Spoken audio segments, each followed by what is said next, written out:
சுயமாக உற்பத்தி செய்து தனக்கான தேவையை பூர்த்தி செய்யக்கூடிய மனநிலையில் மக்கள் இருந்தாலும் கூட மனநிலையை மாற்றக்கூடிய சாகசக்காரர்களாக ஆட்சியாளர்கள் இருக்கிறார்கள். இதே அரசாங்கம் தான் உச்சநீதிமன்றம் உயர்நீதிமன்றம் வழிகாட்டுதலின் பேரில் உத்தரவின் பேரில் ஆக்கிரமிப்புகள் அகற்றுகிறார்கள். ஆனால் இதே அரசாங்கம் தன்னிச்சையாக இது போன்ற நிலங்களை பட்டா போடுவது, விற்பனை செய்வது, ஆதாயம் தேடுவதாக இருக்கிறது. அவங்க ஆக்கிரமிப்பு செய்வதை தடுப்பதற்கு சட்டம் இருக்கிறது. சட்டத்தை செயல்படுத்த வேண்டிய அதிகாரிகள் மௌனம் காக்கிறார். அதற்கு காரணம் வாக்கு வங்கி அரசியல். சமூக அக்கறை இல்லாத திராவிட முன்னேற்ற கழகம் எதிர்கால சந்ததியினருக்கும் சுற்றுச்சூழலுக்கும் மிகப்பெரிய ஆபத்தை விளைவிக்கக்கூடிய வகையில் ஆதாயத்திற்காகவே செயல்பட்டுக் கொண்டிருக்கிறார்கள் என்பதுதான் உண்மை. திறந்தவெளி கிடங்குகள் அவசியமான ஒன்று. கடந்த 2 ஆண்டுகளாக திறந்தவெளி கிடங்குகள் அனுமதிக்க மாட்டோம், திறந்தவெளி கிடங்குகள் கூடாது, அது நெல் வீணா போகுதுன்னு சொல்லியிருந்தாங்க. இதில் விவசாயிகள் மிகப்பெரிய அளவில் சங்கடப்படுறாங்க, மிகப்பெரிய நஷ்டத்துக்கு ஆளாகிறாங்க. அது வெளியில் தெரியறதில்லை.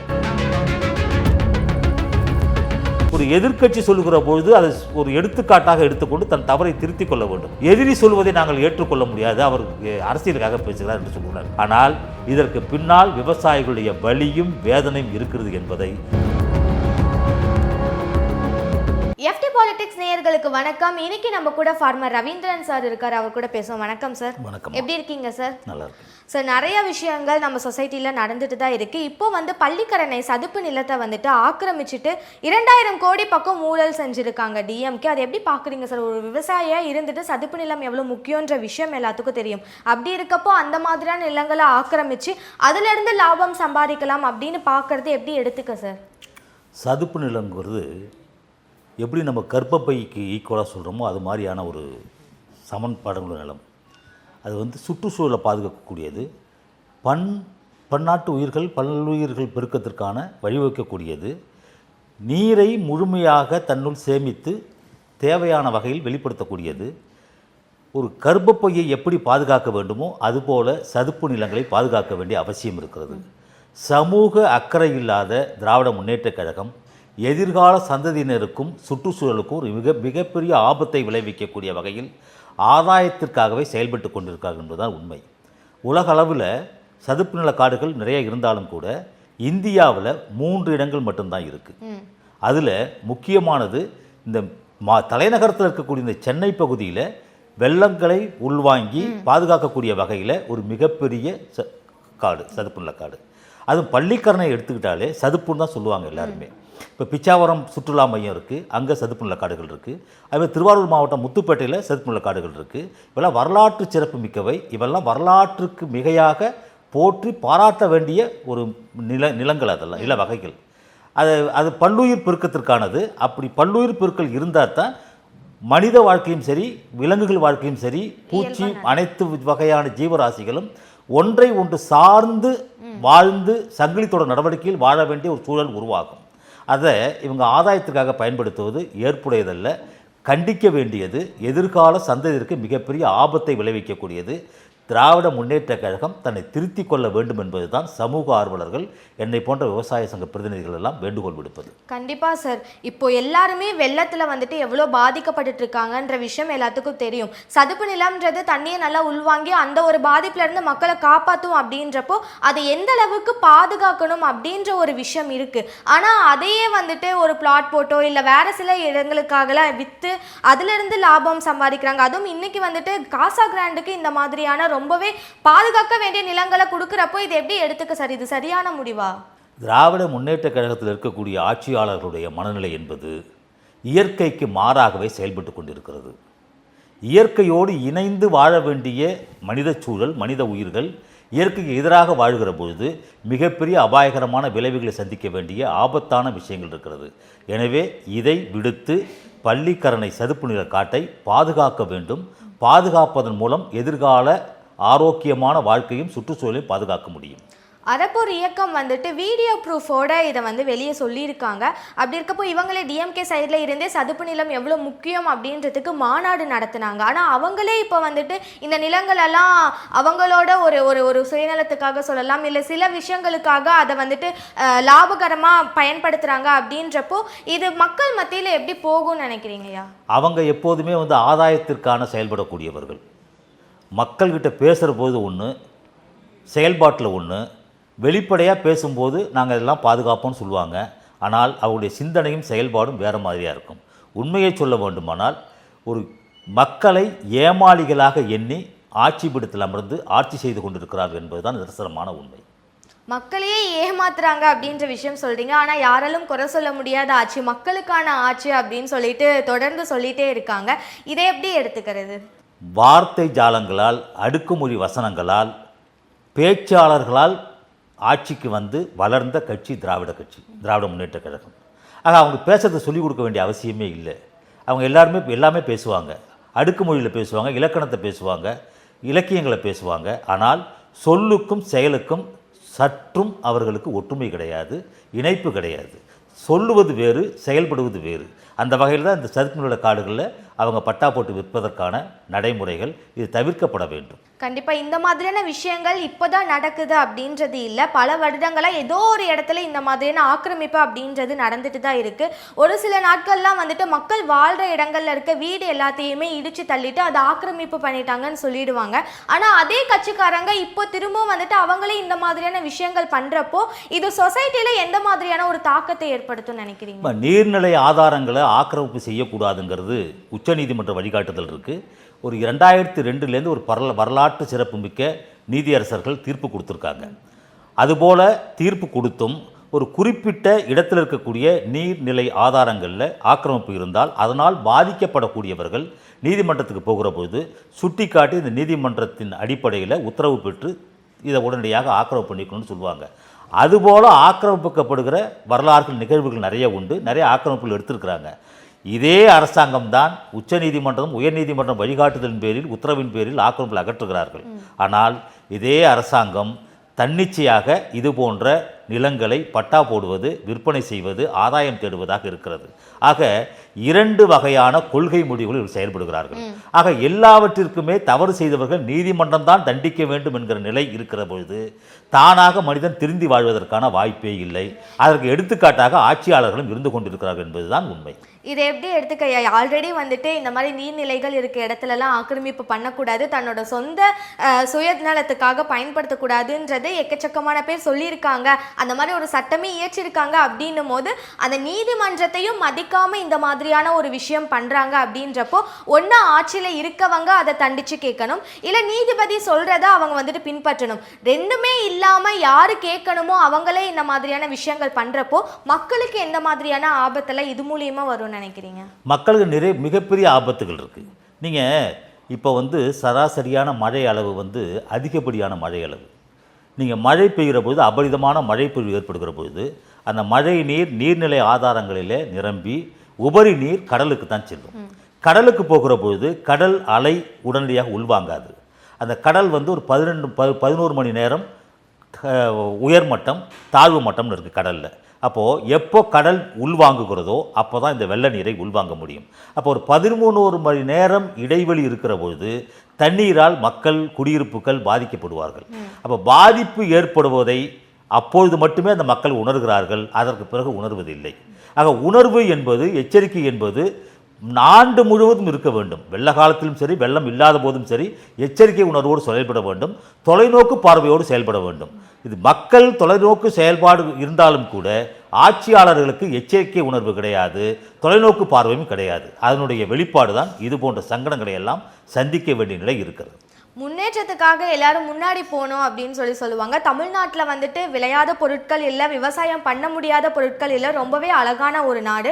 ஆனால் இங்கே இருந்து நாம் ஏற்றுமதி பண்ணுறோம் அப்படின்றத தாண்டி பல பொருட்கள் இப்போ இறக்குமதி பண்ண ஸ்டார்ட் பண்ணிட்டோம். ஸோ இந்த மாதிரியான இயற்கையால் உருவாக்கப்பட்ட இடங்கள் எல்லாத்தையுமே இந்த மாதிரி காசா கிராண்ட் இல்லை இன்னும் சில நிறுவனங்களுக்கு விற்கிறது மூலிமா விவசாயத்தில் எந்த மாதிரியான பிரச்சனைகள்லாம் வரும்? விவசாயத்தை பொறுத்த மட்டும் நாங்கள் ரொம்ப கஷ்டப்பட வேண்டிய சங்கடமான சூழ்நிலை தான் இருக்கும். காரணம், இப்போ நீங்கள் குறிப்பாக சொல்லப்போனால் இந்த நில விற்பனையாளர்கள், நகர் அமைப்பாளர்கள் இவங்கள்லாம் ஒரு சட்டம் ஒன்று இருக்குது. பொதுவாகவே agriculture land should not be converted நான் அக்ரிகல்ச்சர் பர்பஸ். வேளாண் விளைநிலங்களை மாற்று பயன்பாட்டிற்கு பயன்படுத்தக்கூடாது. இது இந்தியா பூராவும் பயன்படுத்தப்படுகிறது. இது விதி செயல்படுத்தப்படுகிறது. கண்டிப்பாக பின்பற்ற வேண்டும் என்கிற அரசாணை இருக்கிறது. தமிழ்நாட்டிற்கு மட்டும் இது விதிவிலக்கு. நீங்கள் ஆந்திரா பார்டரில் பார்த்தீங்கன்னா ஆந்திராவிலேருந்து வந்து தமிழ்நாட்டு எல்லையில் நிலம் வாங்குவாங்க. கர்நாடகாவில் பார்த்தீங்கன்னா அங்கேருந்து கர்நாடகாவில் இருக்கிறவங்க தமிழ்நாட்டு எல்லையில் நிலம் வாங்குவாங்க. கேரளாவில் இருக்கிறவங்க தமிழ்நாட்டு எல்லையில் நிலம் வாங்குவாங்க. இங்கே தமிழ்நாட்டில் இருக்கக்கூடியவங்க நிலத்தை விற்கக்கூடிய வாய்ப்பு வறுமை அது மாதிரி இருக்குது. ஆனால் தமிழ்நாட்டில் இருக்கிற கேரளாவில் போய் நிலம் வாங்க முடியாது. தமிழ்நாட்டில் இருக்கிறவங்க கர்நாடகாவில் நிலம் வாங்க முடியாது. தமிழ்நாட்டில் இருக்கிறவங்க ஆந்திராவில் நிலம் வாங்க முடியாது. ஆக ஆட்சியாளர்கள் என்ன முடிவு பண்ணுறாங்க? ஆதாயம் ஒன்று தான் அவருடைய குறிக்கோள். ஆதாயத்திற்காக எதை வேண்டும் செய்யலாம். எதிர்கால சந்ததியை பற்றியோ, எதிர்கால தமிழகத்தை பற்றியோ, எதிர்கால மக்கள் நலனை பற்றியோ, எதிர்கால சுற்றுப்புற சூழல் பற்றியோ, எதிர்கால தேவையை பொறுத்தோ அவர்களுக்கு அக்கறை இல்லை. இப்போது நீங்கள் வந்து தேவையான மக்களுக்கு தேவையான உணவுப் பொருள் கிடைக்கிறதானா? இல்லை. உணவு பற்றாக்குறை ஒரு பக்கம் இருக்குது. ஆனால் அரிசியை மட்டுமே நம்ம உற்பத்தி பண்ணி அதை பற்றாக்குறை இல்லைன்னு காட்டிகிட்டு இருக்கோம். ஆனால் அரிசியை தாண்டி மற்ற வேளாண் விளைபொருட்கள் பற்றாக்குறை இருக்குது. அதை மறைச்சிடுறோம். நாம் இப்போ தேவையான 7,21,00,000 மக்கள் தொகைக்கு தேவையான உணவு தானியங்கள் நம்மள்கிட்ட இருக்குன்னு ஒரு பேச்சளவுக்கு எடுத்துக்கிட்டால் கூட இன்னும் 20 ஆண்டுகளில் மக்கள் தொகையின் எண்ணிக்கை கூடுகிற பொழுது தேவையான உணவுப் பொருள் உற்பத்தி இல்லாமல் பற்றாக்குறை ஏற்படும். அப்போது நீங்கள் விளைநிலங்களை அதிகரிக்க முடியாது. என்னதான் நீங்கள் உற்பத்தி திறனை அதிகப்படுத்தினாலும் கூட பற்றாக்குறையை சீர் செய்ய முடியாது. அப்போ எங்கே போவீங்க? வெளியில் வாங்கி ஆகணும். இப்போவே பற்றாக்குறைக்கு போதாய உற்பத்தி இருக்கிற பொழுதே இவள் ஆதாயத்திற்காக வெளியிலே வாங்கக்கூடிய பழக்கம் உள்ளவர்கள், தொடர்ந்து வாங்கி கொண்டிருப்பவர்கள் எதிர்காலத்திலும் வாங்கிக் கொள்ளலாம் என்கிற மனதில் தான் இருக்கிறார்கள் தவிர நாம் சுயமாக உற்பத்தி செய்து தனக்கான தேவையை பூர்த்தி செய்யக்கூடிய மனநிலையில் மக்கள் இருந்தாலும் கூட மனநிலையை மாற்றக்கூடிய சாகசக்காரர்களாக ஆட்சியாளர்கள் இருக்கிறார்கள். இது எதிர்காலத்தில் மிகப்பெரிய பசியும் பஞ்சத்தையும் பட்டினியும் உருவாக்கும். கண்டிப்பா மக்களுக்காக பார்க்க வேண்டிய ஆட்கள், மக்கள் பிரச்சனைகளை தீர்க்க வேண்டிய இடத்துல இருக்கவங்களே ஒரு மக்களோட பிரச்சனைக்கு காரணமா இருக்காங்க அப்படின்றது கண்டிப்பா ஏற்றுக்கொள்ள முடியாத ஒரு விஷயம்தான். இதுக்கு மேலேயாவது இந்த மாதிரி ஆக்கிரமிப்புகள் அப்படின்றது நடக்காம இருக்கணும்ன்றது தான் எல்லாரோட குறிக்கோளாகவும் இருக்கு. அண்ட் யாரு பண்றாங்களோ அவங்களும் புரிஞ்சு என்ன மக்களுக்கு நல்லது அப்படின்றத தெரிஞ்சு ஆட்சியில் அமைஞ்சா நல்லா இருக்கும்ன்றது தான் எல்லாரோட. அதாவது மக்களை பொறுத்தளவு தனக்கு தேவை, அதாவது உண்ண உணவு, உடுக்க உடை, இருக்க இடம். உணவு எப்படியோ கிடைச்சிடுது, உடையும் கிடைச்சிடுது, இருக்க இடம் தான் பிரச்சனை. அதை போய் தேடி போகிறாங்க. அதில் ஆக்கிரமிப்பு செய்கிறோமா அப்படிங்களா அவங்க மனநிலை நல்லாவே தெரியும் உங்களுக்கு ஆக்கிரமிப்பு. ஆனால் அவங்க ஆக்கிரமிப்பு செய்வதை தடுப்பதற்கு சட்டம் இருக்கிறது. சட்டத்தை செயல்படுத்த வேண்டிய அதிகாரிகள் மௌனம் காக்கிறார்கள். அதுக்கு காரணம் வாக்கு வங்கி அரசியல். இவர்கள் நம்ம அனுப்பிட்டோம்னா இந்த ஓட்டு நமக்கு கிடைக்காது, அதனால் அவங்க இருக்கட்டும் அப்படின்னு. அதுக்கு பிறகு அந்த ஆக்கிரமிப்பால் யாரெல்லாம் பாதிக்கப்படுகிறார்களோ அவர்களில் ஒருவர் தன்னிச்சையாக எழுந்து அவர் துணிச்சலாக நீதிமன்றம் சென்று உத்தரவை பெற்று அதற்கு பிறகு ஆக்கிரமிப்பு செய்கிற பொழுது அரசாங்கத்திற்கும் நெருக்கடி, ஆக்கிரமிப்பில் இருக்கக்கூடிய வெளியேற்றப்படுகிற மக்களுக்கும் நெருக்கடி. அவர்கள் கிட்டத்தட்ட ஒரு 40-50 ஆண்டு காலம் அங்கே வாழ்ந்து தன்னுடைய மண்ணின் மைந்தலாக ஆன பிறகு அவர்கள் வெளியேற்றுவது என்பது ஏற்புடையதல்ல. அதுபோல் துவக்கத்திலேயே அது போன்ற தவறுகளை சுட்டிக்காட்டி தடுக்க வேண்டிய பொறுப்பும் கடமையும் அரசுக்கு இருக்கிறது. அவர்கள் செய்ய தவறுகிறார்கள். அதனால தான் இது போன்ற நிலை உருவாகிறது. சரி, இதுக்கு முன்னாடியும் இந்த மாதிரி போரூர்லையும் ஒரு ஆக்கிரமிப்பு நடந்தது. அதையுமே காசா கிராண்டுக்கு தான் கொடுத்துருக்காங்க அப்படின்னு சொல்லிட்டு சொன்னாங்க. அண்ட் இப்போவும் பள்ளிக்கரணை இந்த விஷயத்துலையும் அதுவும் காசா கிராண்டுக்கு தான் போகுது அப்படின்னு சொல்லியிருக்காங்க. இந்த மாதிரியான நிலங்கள் எல்லாத்தையுமே ஆக்கிரமித்து அதை காசா கிராண்டு கொடுக்கறதுக்கு காரணம் என்ன? அதாவது நகர வளர்ச்சிக்காக, நகர மக்களுடைய விரிவாக்கத்திற்காக, தேவைக்காக அது அரசாங்கம் செய்துன்னு நம்ம சொல்கிறோம். ஆனால் இதில் விவசாயிகள் மிகப்பெரிய அளவில் சங்கடப்படுறாங்க, மிகப்பெரிய நஷ்டத்துக்கு ஆளாகிறாங்க. அது வெளியில் தெரியறதில்லை. ஒரு வேளாண் விளைநிலங்கள் இருக்கக்கூடிய ஒரு பகுதியில் ஒரு குறிப்பிட்ட விவசாயியை அடையாளம் கொண்டு அவர்கிட்ட ஒரு கூடுதல் விலை கொடுத்து அந்த நிலத்தை வாங்கிடுவாங்க. அதுக்கு பிறகு அந்த நிலத்தை தன்வசப்படுத்தி கொண்டு அந்த நிலத்துக்கு போகக்கூடிய பாசன வாய்க்கால்களை அடைப்பது, அதை ஆக்கிரமிப்பு செய்வது, அந்த பகுதியில் இருக்கக்கூடிய விவசாயிகளுக்கு கொடுக்கக்கூடிய நெருக்கடிகள் கொஞ்சம் நெஞ்சமல்ல, மிகப்பெரிய நெருக்கடியை கொடுத்து அவர்களையும் விவசாயத்தை விட்டு வெளியேற்றக்கூடிய வகையில் தன்னுடைய செயல்பாடுகளை அமைத்து அங்கு நகர்ப்புற மேம்பாட்டு மையத்தினுடைய அனுமதியை பெற்று நாங்கள் நகரமைக்கிறோம், குடியிருப்புகள் கட்டுகிறோம் அப்படின்னு சொல்கிறாங்க. குடியிருப்புகள் தேவை. ஆனால் வேளாண் விளைநிலத்தை அழித்து அவர்களை அப்புறப்படுத்தி கட்டாயப்படுத்தி நெருக்கடி கொடுத்து அதை அமைக்க வேண்டுமா என்பதுதான். அப்போது தேவைக்கு அதிகமாக நீங்கள் வீட்டு மனைகளையும் வீடுகளையும் கட்டி ஆதாயத்திற்காக செயல்படுகிறீர்கள். இப்போது நீங்கள் சேலம் பக்கம், நாமக்கல் பக்கம்லாம் பார்த்தீங்கன்னா ஒரு 10 ஏக்கர் 15 ஏக்கர் விவசாயம் பண்ணுவார் விவசாயி. அதே நிலத்தில் தான் ஒரு வீடு கட்டியிருப்பார். ஒரு வீடு பார்த்தீங்கன்னா நகராகவே இருக்காது, தெருவாகவே இருக்காது. அந்தந்த பகுதிகளில் தேவைக்கேற்ப அவங்க வீடு கட்டியிருப்பாங்க. அப்போ தனக்கான வாழ்விடம் ஒன்று இருக்குது, வேணும். வாழ்வாதாரம் இருக்குது, விளைநிலம், அதை பாதுகாக்கணும். அதன் மூலமாக தன்னுடைய வருமானத்தை ஈட்டு தன் வாழ்வாதாரத்தை உறுதி செய்து கொள்வார்கள். ஆனால் நகர்ப்புறத்தில் இந்த மாதிரி இல்லை. இது ஆதாயத்திற்கானதாக மாறிப்போன பிறகு விவசாயிகள் விவசாயத்தை விட்டு வெளியேற வேண்டிய கட்டாயம் ஏற்படுகிறது, நெருக்கடிக்கு ஆளாகிறார்கள். ஒட்டுமொத்தமாக இதையெல்லாம் தடை செய்ய வேண்டிய அரசே இது ஊக்குவிக்கிறது என்பதுதான் வருத்தப்பட வேண்டிய ஒன்று, வேதனைக்குரியது. கண்டிப்பாக. இப்போ ரீசெண்டாக கூட விவசாயம் பற்றி பேசுனீங்க. நிறையா பேர் விவசாயம்னால எவ்வளோ பெரிய பிரச்சனைகள் எதிர்கொண்டுட்டு இருக்காங்க அப்படின்ற விஷயங்கள் தெரியும். விவசாயிகளுக்கு எவ்வளோ பிரச்சனைகள் தொடர்ந்து வந்துட்டு இருக்கு அப்படின்றது தெரியும். இப்போ ரீசெண்டாக கூட நெல் உற்பத்தியில் கூட ஒரு பிரச்சனை வந்தது. நெல் உற்பத்தி மூலியமாக அது மது உற்பத்திக்கு ரொம்ப பயன்படுத்துகிறாங்க அப்படின்ற மாதிரியான விஷயங்கள்லாம் போயிட்டு இருந்தது. அது எந்த அளவுக்கு உண்மையா நீங்கள் சொல்லுங்கள். அதாவது நெல் சமீப காலத்தில் ஒரு மிகப்பெரிய சர்ச்சைக்குரிய பிரச்சனையாக நெல் கொள்முதல் நிலையங்கள். தமிழக அரசு நெல்லை கொள்முதல் செய்வதில் அக்கறை இல்லை. விளைச்சல் செய்த நெல்லை கொள்முதல் நிலையங்கள் கொண்டு வந்து தாமதமான காரணத்தினால் நெல்லெல்லாம் முளைச்சி போய் ரொம்ப விவசாயி நஷ்டப்படுறாங்கங்கிறது இது உண்மை. இதை எதிர்க்கட்சி தலைவர், மாண்புமிகு எதிர்க்கட்சி தலைவர் கூட சுட்டி காட்டியிருக்காரு, பல அரசியல் கட்சி தலைவர்கள் சுட்டி காட்டியிருக்கிறார்கள். ஆனால் ஆட்சியில் இருக்கக்கூடிய திராவிட முன்னேற்ற கழக ஆட்சியாளர்கள் அது மறுப்பு தெரிவிச்சிருக்காங்க. உண்மை நிலவரம் என்ன அப்படின்னா, நெல் கொள்முதல் நிலையம் என்பது அவசியமான ஒன்று. 3 தேசிய அளவில் 3 பயிர்களுக்கு மட்டும்தான் அரசாங்கம் கொள்முதல் செய்கிற ஒரு உத்தரவாதத்தை கொடுத்திருக்கிறது. ஒன்று நெல், 2வது கோதுமை, 3வது கரும்பு. தமிழகத்தை பொறுத்தளவு நெல்லும் கரும்புக்கும் அந்த உத்தரவாதம் இருக்குது. கரும்பு என்பது சர்க்கரை ஆலைகளுக்கு கொடுக்க வேண்டிய அவசியம் இருக்கிறது. அதனால் அரசாங்கம், கடன் கொடுக்கக்கூடிய வங்கிகள், சர்க்கரை ஆலைகள் முத்தரப்பும் ஒன்று சேர்ந்து ஒப்பந்தத்தின் அடிப்படையில் விவசாயிகள் கரும்பை நடவு செய்து உற்பத்தி செய்து கரும்பை கொடுத்து அந்த அரவையின் மூலமாக சர்க்கரை உற்பத்தி செய்து திருப்பி எத்தனால் மற்ற உபபொருட்கள் உற்பத்தி செய்து அது மூலம் கிடைக்கக்கூடிய வருவாயில் விவசாயிகளுக்கான கடனை அடைத்து விவசாயிகளுக்கு உபரி தொகையையும் கொடுப்பது வழக்கம். நெல்லை பொறுத்தளவு விவசாயிகள் உற்பத்தி செய்யக்கூடிய நெல்லை கொள்முதல் செய்து அரசாங்கம் பொது விநியோகத்திற்கு பயன்படுத்துகிறது. இப்போது 2002 அதிகபட்சம் டெல்டா மாவட்டங்களில் தான் நெல் கொள்முதல் நிலையங்கள் உருவாக்கப்பட்டது. அப்போ 357 நெல் கொள்முதல் நிலையங்கள் தான் முதல்ல துவக்கப்பட்டது. இன்றைக்கி சம்பா பருவத்தில் 3816 நேரடி நெல் கொள்முதல் இயங்குகிறது. குறுவை பருவத்தில் 1825 நெல் கொள்முதல் நிலையம் இயங்குகிறது. பொதுவாக கடந்த காலங்களில் தண்ணீர் பற்றாக்குறை, மேட்டூர் அணை தாமதமாக திறக்கப்பட்டது, பருவம் தவறிய மழையால் மேட்டூர் அணை நிரம்பாத காரணத்தால் குறுவை பருவ சாகுபடி பரப்பளவு குறைந்திருந்தது.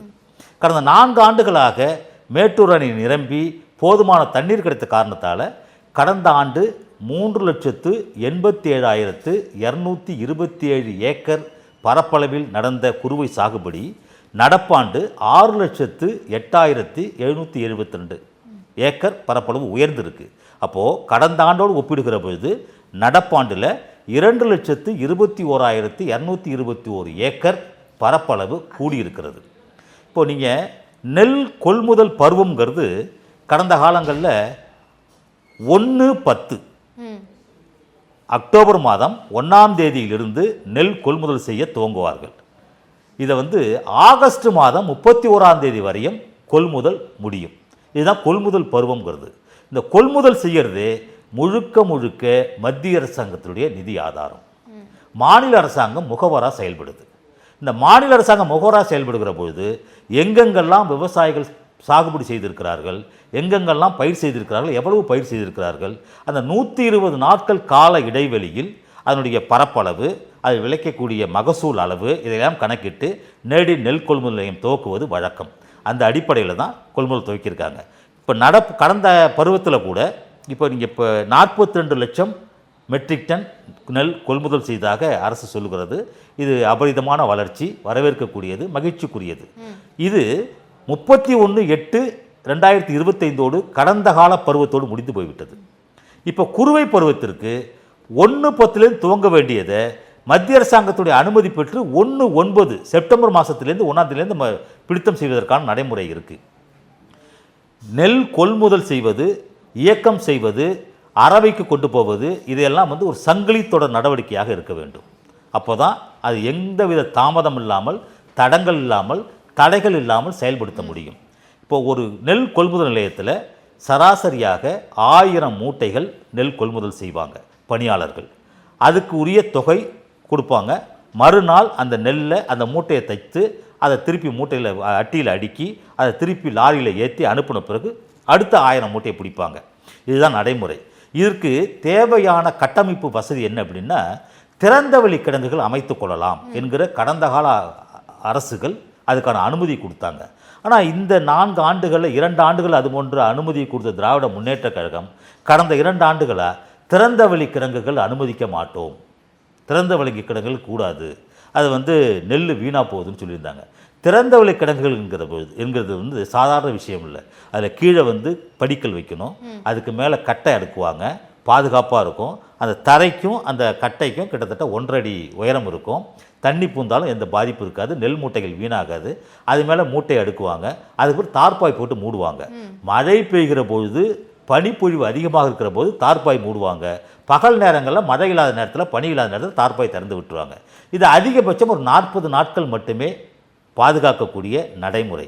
ஆனால் இந்த அரசாங்கம் என்ன பண்ணாங்க, அதாவது நிரந்தரமான அரங்குகளில் குடோனில் மட்டும்தான் வைக்கணும் அப்படின்னு சொன்னதால் உங்களுக்கு குடோன் தேவையான அளவு நம்மள்கிட்ட கையிருப்பு இல்லை. நீங்கள் தேடி தேடி தேடி பார்த்து ஒவ்வொன்றும் பிடிக்கிற பொழுது 1000 மூட்டை பிடிச்ச நெல் மறுநாளே இயக்கம் செய்து அந்த இருக்கிற பிடிச்ச இடத்த காலி பண்ணி திருப்பி 1000 மூட்டையை பிடிக்கிறதுக்கு இல்லாமல் 1 நாள் 2 நாள் 3 நாள் 4 நாள் தாமதமாகிற பொழுது ஒவ்வொரு நிலையங்கள்லேயும் 4000 மூட்டை 5000 மூட்டை தேக்க முடியுது. அப்போது நீங்கள் நெல் பிடிக்க மாட்டான், விவசாயிகள் கொண்டு வந்த கொட்டுற நெல் அப்படியே கொட்டி இருக்கும். இப்போ நீங்கள் பருவமழை எப்போதுமே ஒரு குறிப்பிட்ட கால இடைவெளியில் தாமதமாக தான் துவங்கும். ஆனால் இந்த ஆண்டு குறிப்பிட்ட காலம் 15ஆம் தேதி மழை துவங்கிடுது. இப்போ நனைய வேண்டிய அவசியம் எடுத்து நனைஞ்சிடுது. நாங்கள் பலமுறை இதை சொல்லியிருக்கிறது என்ன அப்படின்னா, ஒரு அரசு அதிகாரிக்கும் தெரியும், ஆனால் இதில் அரசு அதிகாரிகள் ஒருபுறம் இருந்தாலும் கூட அவர்கள் சொல்வதையும் கேட்காமல் மாண்புமிகு அமைச்சர் ஆட்சியாளர்கள் செய்த தவறு இது.